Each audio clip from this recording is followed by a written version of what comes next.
दोस्तों नमस्कार। बुद्धि विहार यूट्यूब चैनल में आपका स्वागत है।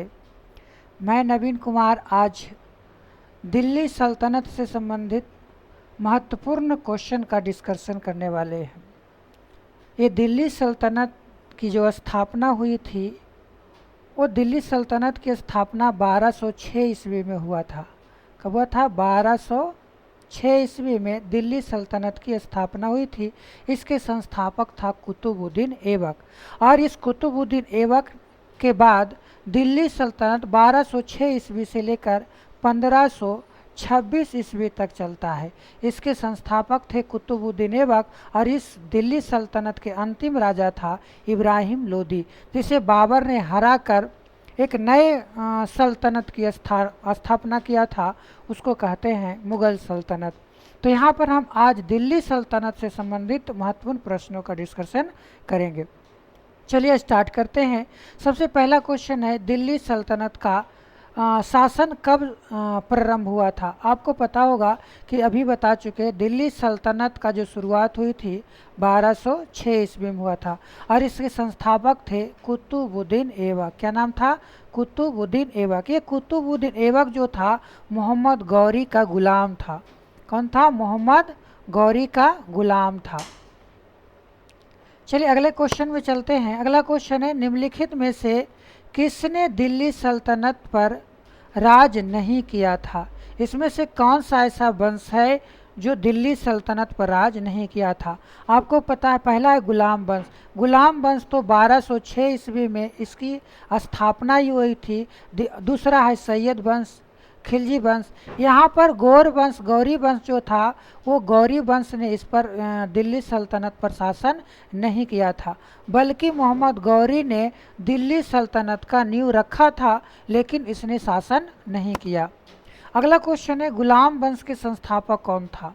गुलाम वंश के संस्थापक जो था कुतुबुद्दीन ऐबक था। कुतुबुद्दीन ऐबक ने 1206 ईस्वी में गुलाम वंश की स्थापना किया था।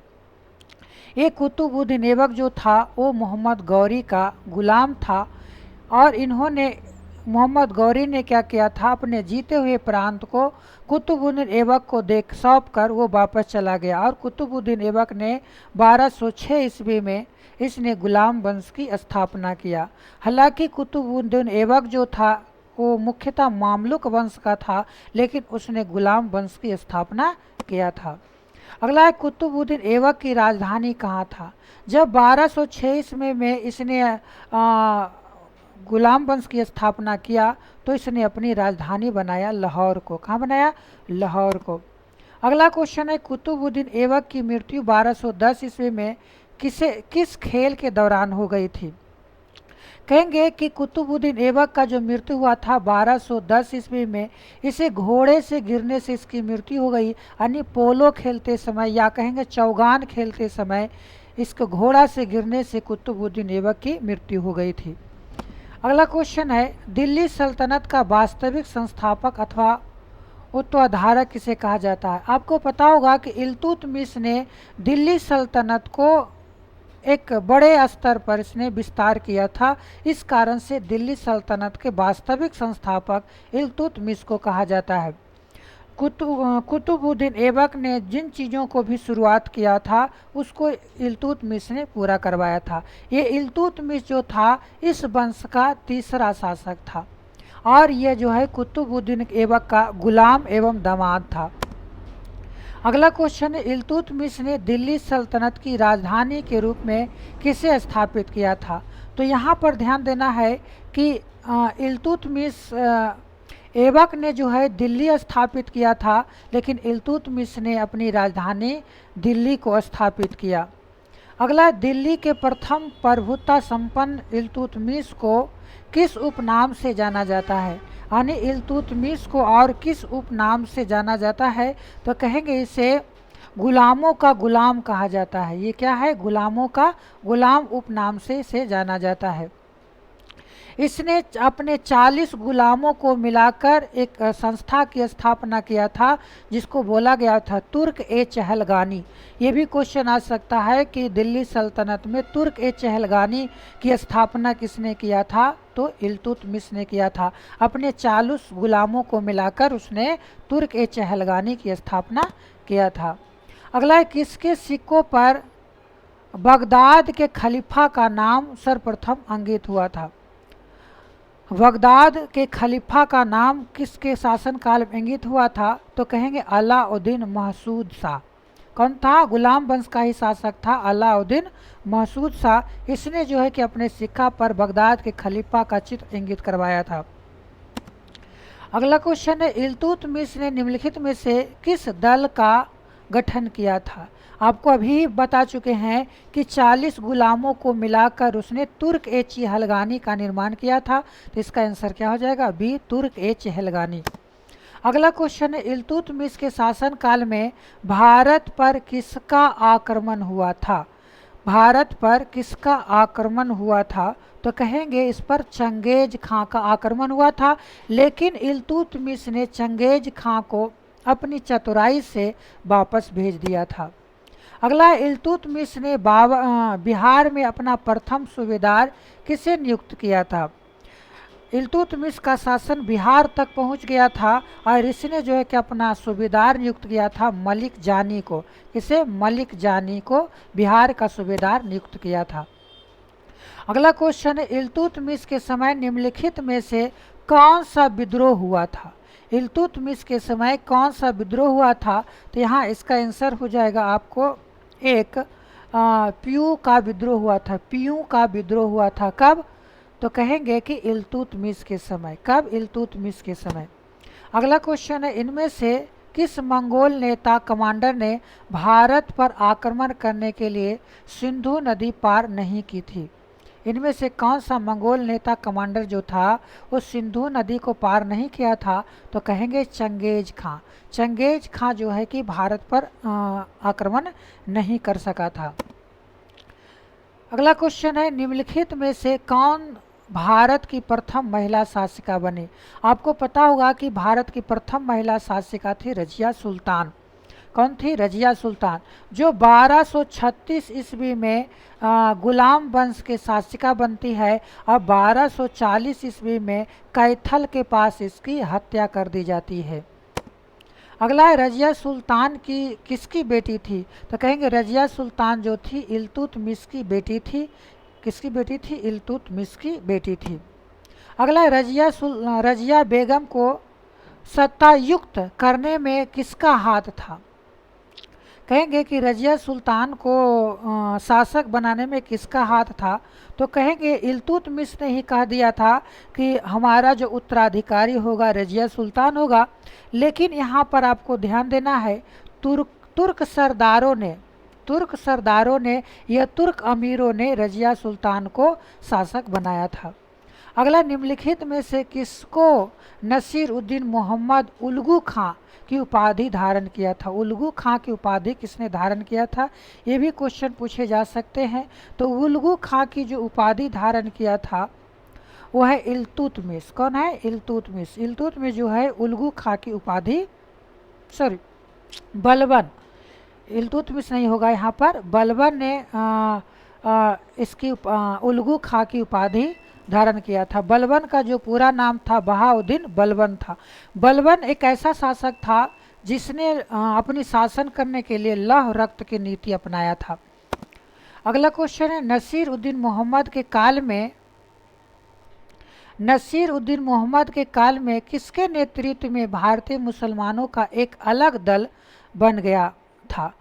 क्या करें, नसीर उद्दीन मोहम्मद के काल में किसके नेतृत्व में भारतीय मुसलमानों का एक नया दल बन गया था, तो यहाँ पर कहेंगे इमादुद्दीन रहमान एक व्यक्ति था जिसके नेतृत्व में एक मुसलमानों के एक नए दल बन गया था। अगला, दिल्ली के सुल्तान बलबन का पूरा नाम क्या था, अभी बता चुके हैं। इसका नाम था गयासुद्दीन बलबन। क्या नाम था, गयासुद्दीन बलबन। गयासुद्दीन बलबन। ये बलबन जो था ये इल्तुतमिश का गुलाम था। इल्तुतमिश ने इसे ग्वालियर अभियान के दौरान खरीदा था। अगला है, बलबन ने निम्नलिखित में से कौन सी नीति नहीं अपनाई थी? बलबन ने इनमें से कौन सी नीति नहीं अपनाई थी? तो कहेंगे यहाँ पर कह रहा है सीमा विस्तार की नीति, निरंकुशता की नीति, उपरोक्त में से कोई नहीं। यहाँ पर सीमा की नीति, विस्तार की नीति भी अपनाया था, लव रक्त की नीति भी अपनाया था, निरंकुशता का नीति भी अपनाया था। बलबन जो है निरंकुशता पर विश्वास करता था। तो यहाँ पर आपको आंसर इनमें से कोई नहीं हो जाएगा। अगला क्वेश्चन है, सुल्तान बलबन के आदेश पर सार्वजनिक रूप से कोड़े की सजा पाने वाले निम्नलिखित अमीरों में से कौन एक था? यानी कोड़ा का सजा बलबन, एक तो लव रक्त की नीति अपनाया था, इसके बाद एक आपको कोड़ा की सजा अपनाया था। तो एक व्यक्ति का नाम था मलिक बकबक, एक व्यक्ति का नाम था मलिक बकबक, जो मुख्य रूप से जो है आपको तुर्क अमीर था। इसने की सजा के रूप में जो है कि कोड़े की सजा दी गई थी। अगला है, अपनी शक्ति को समेकित करने के बाद बलबन ने भव्य उपाधि धारण किया था। नहीं, कौन सी बलबन ने उपाधि धारण किया था? तो कहेंगे बलबन ने कैसर ए हिंद की उपाधि एक बाद में भी महात्मा गांधी को भी दिया गया, और इसने भी कैसर ए हिंद की उपाधि धारण किया था। अगला है, राजा दैवी अधिकार से संपन्न है। इसमें से मिलता जुलता सिद्धांत है। राजा की गरिमा इस दूसरे सिद्धांत को प्रतिपादित करने वाला प्रथम मुस्लिम शासक का था। यानी एक व्यक्ति था बलबन। ये बलबन जो है सैयद के कानून को मानने से इनकार कर दिया था, और ये खुद को भगवान की श्रेणी में रखता था। तो ये कौन हो जाएंगे? बलबन। अगला है, बलबन ने भारत में किस फारसी त्यौहार को मनाने का शुरुआत किया था? एक बात जान लेना है कि बलबन जो था अपने आप को फारस के व्यक्ति, यूनान के व्यक्ति, अरब का व्यक्ति मानता था, और इसने जो है कि उसी परंपरा के अनुसार, फारसी परंपरा के अनुसार इसने अपने दरबार में नवरोज पर्व यानी नववर्ष, नवरोज पर्व की शुरुआत किया था। अगला क्वेश्चन है, बलबन ने किस मस्जिद की दीवारों पर अपने शिलालेखों में स्वयं को खलीफा का सहायक बताया था? मुस्लिम धर्म में क्या होता है कि मुस्लिम धर्म के जो विश्व भर में सर्वश्रेष्ठ व्यक्ति होते हैं उसे खलीफा कहा जाता है।